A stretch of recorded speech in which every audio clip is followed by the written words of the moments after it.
បាទជំរាបសួរពុកម៉ែបងប្អូនបើកភ្នែកមកពុកម៉ែបងប្អូនឃើញ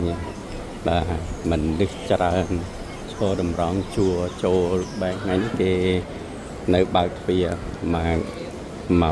កកណាត់ថ្ងៃពុកម៉ែបងប្អូនបាទមើលឡើងណែនតែម្ដងណែនបាទ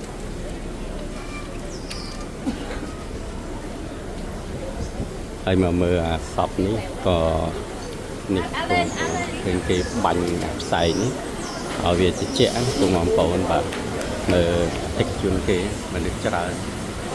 ថាគេបាទពុកបងប្អូនហ្នឹងហើយមនុស្សច្រើនថាគេពុកបងប្អូនបាទមិនមែនតិចហ្នឹងហើយអានេះខាងសពបើសិនតែគេបើកមកដាច់ទូដាច់ហើយពុកបងប្អូនបាទគឺមនុស្សច្រើនហើយនេះកន្លែងគេមកឈរចាំសិនឈរចាំទិញស្អីពុកបងប្អូនទិញមនុស្សច្រើនហ្នឹង